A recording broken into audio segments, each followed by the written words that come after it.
जय Hind all of you. आज की इस वीडियो में हम पढ़ने वाले हैं 9th क्लास के मोमेंट्स बुक के सेकेंड चैप्टर को, जिसका नाम है the adventures of Toto. Have you ever had a baby monkey as a पेट?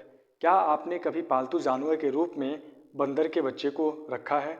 अर्थात कि जैसे हम पालतू जानवर के रूप में अपने यहाँ गाय को पालते हैं, भैंस को पालते हैं, डॉग यानी कुत्ते को पालते हैं, कैट यानी बिल्ली को पालते हैं, तो क्या आपने कभी उसके जगह पर किसी बंदर के बच्चे को पाला है?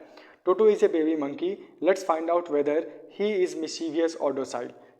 जो टोटो है वो एक छोटा सा बंदर का बच्चा है। आओ कहानी को पढ़ते हैं और पता करते हैं कि वास्तव में टोटो एक सभ्य, एक शांत और भोला बंदर है या बहुत ही शरारती बंदर है। Grandfather bought Toto from a tonga driver for the sum of 5 rupees. दादाजी टोटो को एक टांगा ड्राइवर से 5 रुपये में खरीद कर अपने घर लाते हैं। The Tonga driver used to keep the little red monkey tied to a feeding trough, and the monkey looked so out of place there that grandfather decided he would add the little fellow to his private zoo. अब जो वो टांगा driver था वो उस बंदर को feeding trough पे बांध के रखता था।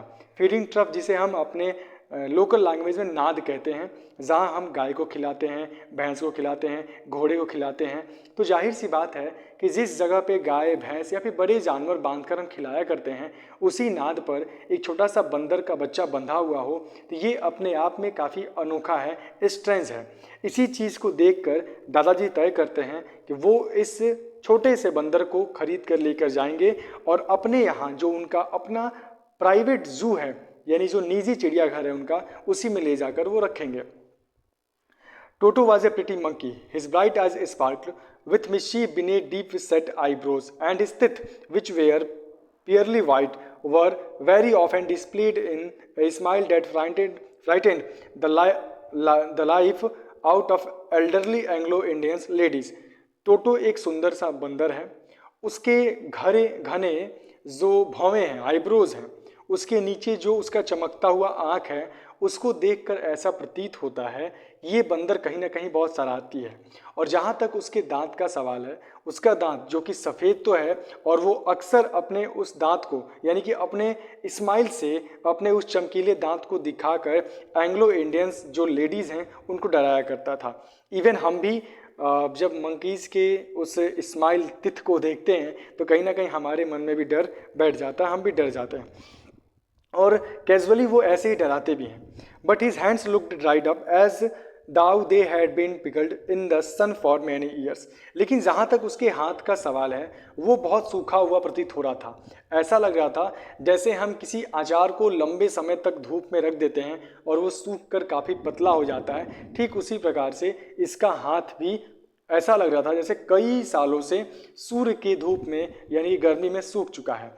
Yet his fingers were quick and wicked, and his tail, while adding to his good looks, grandfather believed a tail would add to anyone's good looks, also served as a third hand. अब देखो क्या होता है। लेकिन जहाँ तक उसके उंगलियों का सवाल है, उसके फिंगर्स बहुत ज़्यादा फुर्तीले थे, पतले भी थे, और उसका जो पूंछ था वो उसको एक आकर्षित लुक दे रहा था, यानी अट्रैक्टिव लुक दे रहा था। और यहाँ पे ग्रैंडफादर का मानना है कि जो टेल यानी पूंछ होता है ना, वो किसी भी जानवर को एक आकर्षित रूप देता है, अट्रैक्टिव लुक देता है। और साथ ही साथ किसी भी जानवर का पूंछ उस जानवर के लिए तीसरे हाथ की तरह काम भी करता है। अब कैसे, तो आगे देखते हैं।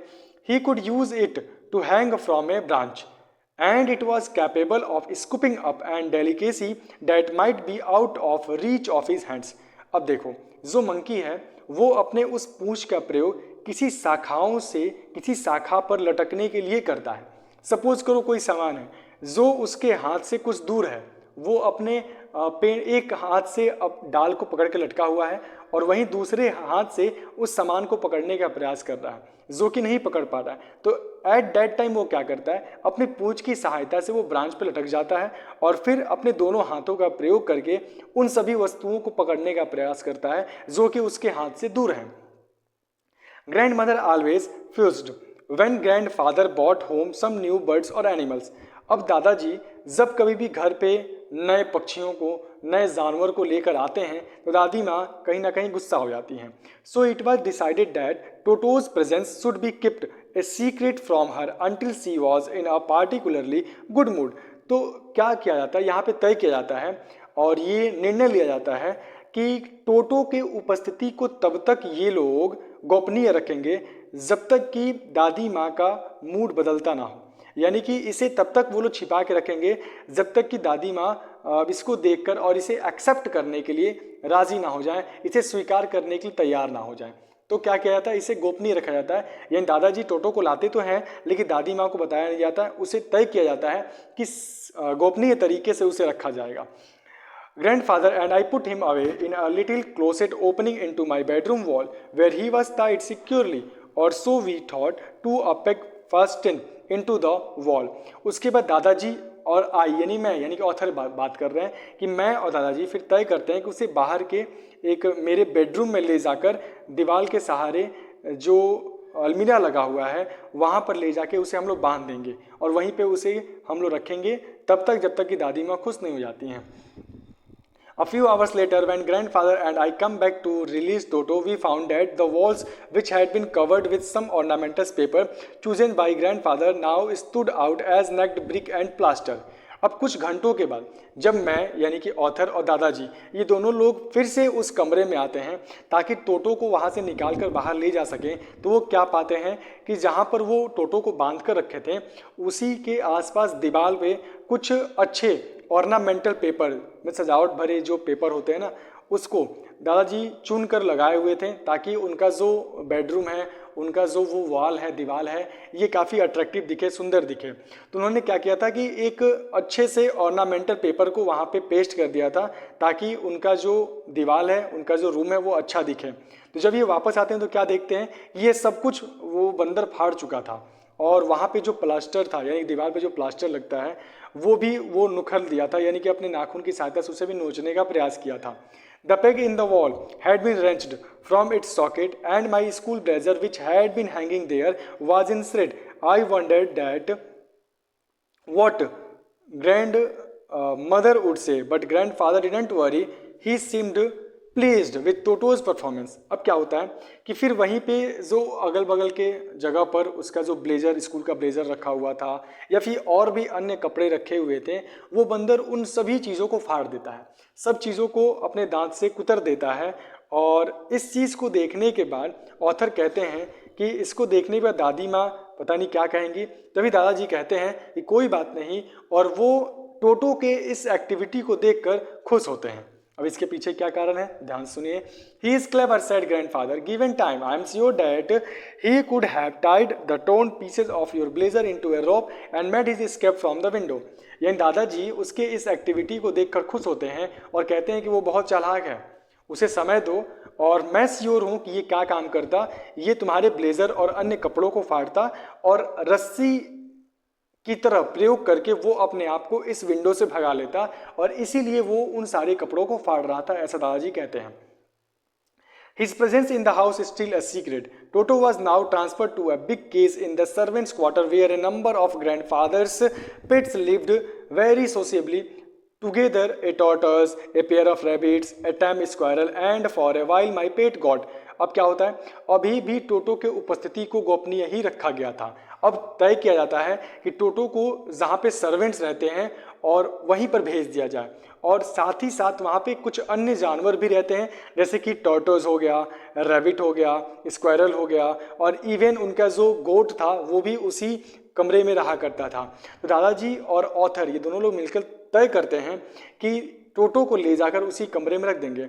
But the monkey wouldn't allow any of his companions to sleep at night, so grandfather, who had to leave Dehradun next day to collect his pension in Saharanpur, decided to take him along.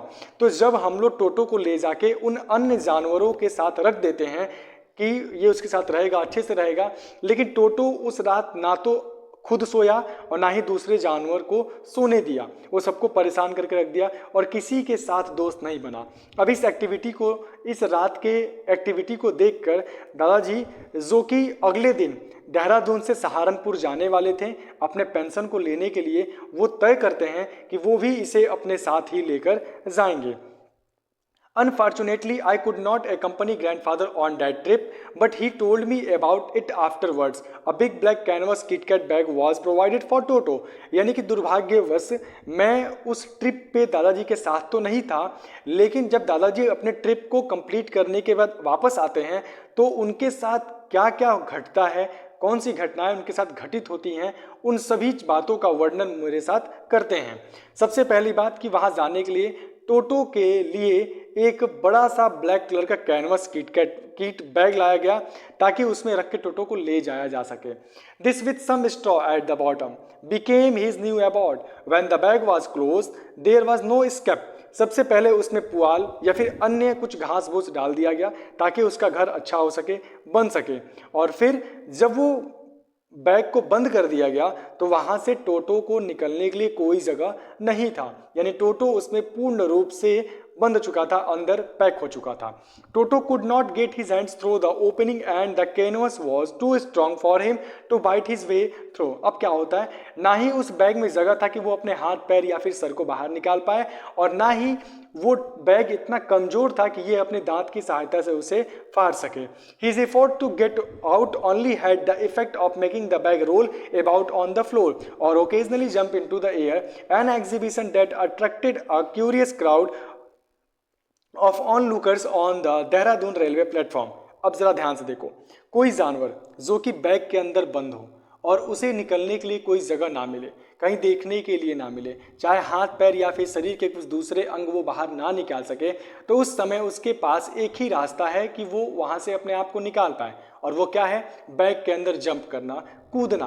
तो जरा सोचो बारीकता से कि किसी station पे आप भी खड़े हो, वहाँ पर एक बैग रखा हुआ है और वो बैग अपने आप जंप करने लगे, अपने आप रोल यानी घूमने लगे और एक जगह से दूसरी जगह जाने लगे। तो इस कार्य को देखने के बाद और ऐसा सर्कस देखने के बाद जाहिर सी बात है कि प्लेटफॉर्म पर जितने भी लोग होंगे स्टेशन पे, वो सभी लोग इकट्ठा होकर उस एग्जीबिशन को, उस मदारी को, उस सर्कस को देखना शुरू कर देंगे। और ऐसा ही कुछ उस देहरादून रेलवे प्लेटफॉर्म पे होता है। टोटो रिमेन